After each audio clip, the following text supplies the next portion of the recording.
اس کے بعد فرعون نے بنی اسرائیل کے بیٹوں کو قتل کرنے کی اور بیٹیوں کو زندہ چھوڑنے کا حکم دے دیا۔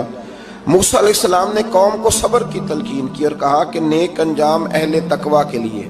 یہاں ایک لطیف بات ہمارے صوفیاء نے بھی لکھی ہے۔ صوفیاء کہتے ہیں کہ فرعون نے کلمہ نہیں پڑھا اور جادوگر کلمہ پڑھ گئے۔ وہ کس طرح کلمہ پڑھ گئے؟ تو کہنے لگے دراصل انہوں نے آتے ہی حضرت موسیٰ کا ادب بڑا کیا تھا۔ جادوگر حضرت موسیٰ کے مقابلے میں آ کے بھی ان سے کہتے ہیں کہ رسیاں آپ پہلے ڈالیں گے کہ ہم ڈالیں، آپ اصحاب پہلے رکھیں گے کہ ہم رکھیں؟ تو اتنا سا ادب کیا تو رب کریم نے فرمایا جو نبی کا ادب کرے وہ بے ایمان نہیں رہ سکتا، جو نبی کا ادب کرے وہ بے ایمان نہیں رہ سکتا، اور جو نبی کی بے ادبی کرے وہ ایماندار نہیں رہ سکتا۔ ختم ہو گئی بات۔ یہاں ہمارے صوفیاء نے یہ بات لکھی ہے کہ چونکہ انہوں نے آتے ہی کہا تھا کہ آپ پہلے ڈالیں گے یا ہم پہلے ڈالیں، تو حضرت موسیٰ سے انہوں نے پوچھ لیا، نبی کے پوچھے بغیر پہل نہیں کی تو اللہ نے انہیں ایمان کی دولت عطا کر دی۔ اللہ تعالیٰ نے فرعونیوں پر قحط سالی کا عذاب نازل کیا۔ فرعونیوں کا طریقہ یہ تھا کہ اچھائی کو اپنا کمال گردانتے تھے، کہتے تھے یہ ہماری طرف سے، اور برائی کو معاذ اللہ بدشگونی کے طور پر موسیٰ علیہ السلام کی طرف منسوب کرتے تھے، کہتے تھے معاذ اللہ آپ کی وجہ سے یہ سارا کچھ ہو رہا ہے۔ ہوتے نا، نہیں کہتے ہیں جب سے میں وہاں گیا ہوں تب سے۔ ہمارے بزرگ ایک لطیفہ بھی سنایا کرتے تھے کہ کسی زمیندار نے نماز پڑھنی شروع کی تھی تو اس کے جانور مرنے شروع ہو گئے۔ اب لوگ سمجھتے ہیں کہ معاذ اللہ شاید یہ کسی بزرگ کے سبب سے ایسا ہے، حالانکہ یہ تو اللہ کی طرف سے آزمائش ہوتی ہے، اس کی حکمتیں ہوتی ہیں۔ اللہ تبارک و تعالیٰ نے ان پر عذاب کیا نازل کیا؟ آیت نمبر 130 اور 143 کا بھی آپ سورہ اعراف کی پڑھیں تو اللہ تعالیٰ نے ان پر ٹڈیوں کا، جموں کا، مینڈکوں کا اور خون کا عذاب نازل کیا۔ یہ کس قسم کا عذاب ہے؟ جمعے پڑ گئیں، ٹڈیاں آ گئیں، یہ اللہ نے عذاب نازل کیا۔ جب وہ عذاب میں مبتلا ہوئے تو موسیٰ علیہ السلام سے کہا کہ آپ اللہ سے دعا کریں کہ ہم سے یہ عذاب ٹل جائے، اگر ایسا ہوا تو ہم ایمان لے آئیں گے، بنی اسرائیل کو بھی آزاد کر دیں گے۔ لیکن موسیٰ علیہ السلام کی دعا کے نتیجے میں جب عذاب ٹل جانے کے بعد فرعونی پھر اپنے وعدے سے پھر گئے۔ بنو قریظہ والوں نے بھی کئی دفعہ حضور سے وعدے کیے پر اپنے وعدوں پر قائم۔ ایک بات آپ سے یہاں روک کے عرض کر دوں، ہم بھی کئی دفعہ کہتے ہیں ذرا بریک کبھی گاڑی کی نہیں نہ لگتی تو ہم ارادہ کرتے ہیں کہ آج سے ہی نماز شروع کر دینی۔ ذرا طبیعت زیادہ لیل ہوتی ہے تو ارادہ کرتے ہیں نا کہ بھائی آج کے بعد ہم نے نیک، پھر کیا ہوتا ہے؟ شفا ہو گئی تو چھٹی ہو گئی۔ یہ طریقہ درست نہیں، یہ تو کفار کا طریقہ بیان کیا نا قرآن پاک نے۔ یہاں فرمایا جب اللہ تبارک و تعالیٰ نے انہیں نجات دے دی تو اپنے وعدے سے مکر گئے، تو پھر اللہ تبارک و تعالیٰ نے بنی اسرائیل کو سمندر پار کر کے ایسی قوم کے پاس پہنچا دیا جو بتوں کی پرستش کرتی تھی۔ وہ تو بچ گئے لیکن فرعونی سارے دریا کے اندر غرق ہو گئے۔ حضرت موسیٰ علیہ السلام سے کہنے لگے کہ ہمارے لیے بھی ایک خدا بنا دیجئے۔ حضرت موسیٰ علیہ السلام نے فرمایا بت پرستی کرنے والے جاہل ہیں۔ یہ بت پرست قوم کے پاس جب گئے نا بنی اسرائیل والے، بت پوجتے ہوئے دیکھا تو کہنے لگے ہمارے لیے بھی سامنے بنا کے رکھ دو۔ فرمایا یہ تو جاہل ہیں، تم انہیں دیکھ کے اثر قبول کر رہے ہو اور اپنی جاہلیت کے باعث یہ ہلاک ہونے والے بھی ہیں۔ پھر اللہ تعالیٰ نے بنی اسرائیل پر اپنی نعمتوں کا ذکر فرمایا، اور موسیٰ علیہ السلام نے اپنی قوم میں ہارون علیہ السلام کو اپنا جانشین فرمایا اور کوہ طور پر تشریف لے گئے۔ اللہ نے فرمایا وہاں آ جائیں، میں آپ کو تورات عطا کرتا ہوں۔ 40 دن کا یہ عرصہ تھا۔ موسیٰ علیہ السلام نے وہاں پہ جا کے، وہ سارا واقعہ بھی انہی آیات میں ہے کہ حضرت موسیٰ نے عرض کیا تھا کہ رب ارنی، یا اللہ میں تجھے دیکھنا چاہتا ہوں، تو فرمایا لن ترانی، تو نہیں دیکھ سکتا۔ وہ بھی یہاں اللہ نے ذکر فرمایا۔ پھر اللہ تعالیٰ نے اپنی ایک تجلی جب کوہ طور پہ ڈالی تو حضرت موسیٰ علیہ السلام تاب نہ لا سکے اور بے ہوش ہو گئے، اور پہاڑ بھی ریزہ ریزہ ہو گیا۔ اس کا ذکر بھی اللہ نے انہی آیات میں فرمایا۔ آیت نمبر 144 سے 155 تک حضرت موسیٰ علیہ السلام کو رسالت عطا کرنے، کلیم اللہ کا منصب عطا کرنے، تورات عطا کرنے کا ذکر ہے۔ آگے چل کے بتایا کہ جو متکبر لوگ ہیں نا وہ آیات الہیہ سے منہ پھیرتے ہیں، اور جو لوگ اللہ کی آیات اور قیامت کو جھٹلاتے ہیں ان کے اعمال باطل ہیں۔ پھر موسیٰ علیہ السلام کے کوہ طور پر قیام کے عرصے میں بنی اسرائیل کے زیورات سے بچڑا بنا کر اسے معبود بنانے کا ذکر ہے۔ ان میں ایک جادوگر تھا سامری، سنا ہے سلالہ میں اس کی قبر ہے۔ حضرت موسیٰ کوہ طور پہ چلے گئے تو اس نے پیچھے سے سونے کا ایک بچڑا بنا لیا، اس میں سونے کی تاریں اس کے منہ میں لگائیں، ہوا چلتی تھی تو بجتی تھی۔ اتنے کمزور عقیدے کی یہ قوم تھی کہ انہوں نے فٹافٹ ماننا شروع کر لی، فٹافٹ ماننا، کہنے لگے یہ ٹھیک ہے۔ چنانچہ موسیٰ علیہ السلام جب واپس آئے تو قوم پر غصے اور افسوس کا اظہار فرمایا اور کہا میرے پیچھے تم نے ایسا برا کام کیا ہے۔ انہوں نے تورات کی تختیاں بھی زمین پہ ڈالیں اور اپنے بھائی ہارون علیہ السلام کا سر پکڑ کے اس سے جواب طلبی کی۔ انہوں نے کہا اے میرے ماں جائے، بڑے خوبصورت لفظ ہے قرآن پاک، اے میرے ماں جائے، اے میرے بھائی، قوم نے مجھے بے بس کر دیا اور قریب تھا کہ یہ مجھے قتل بھی کر دیتے۔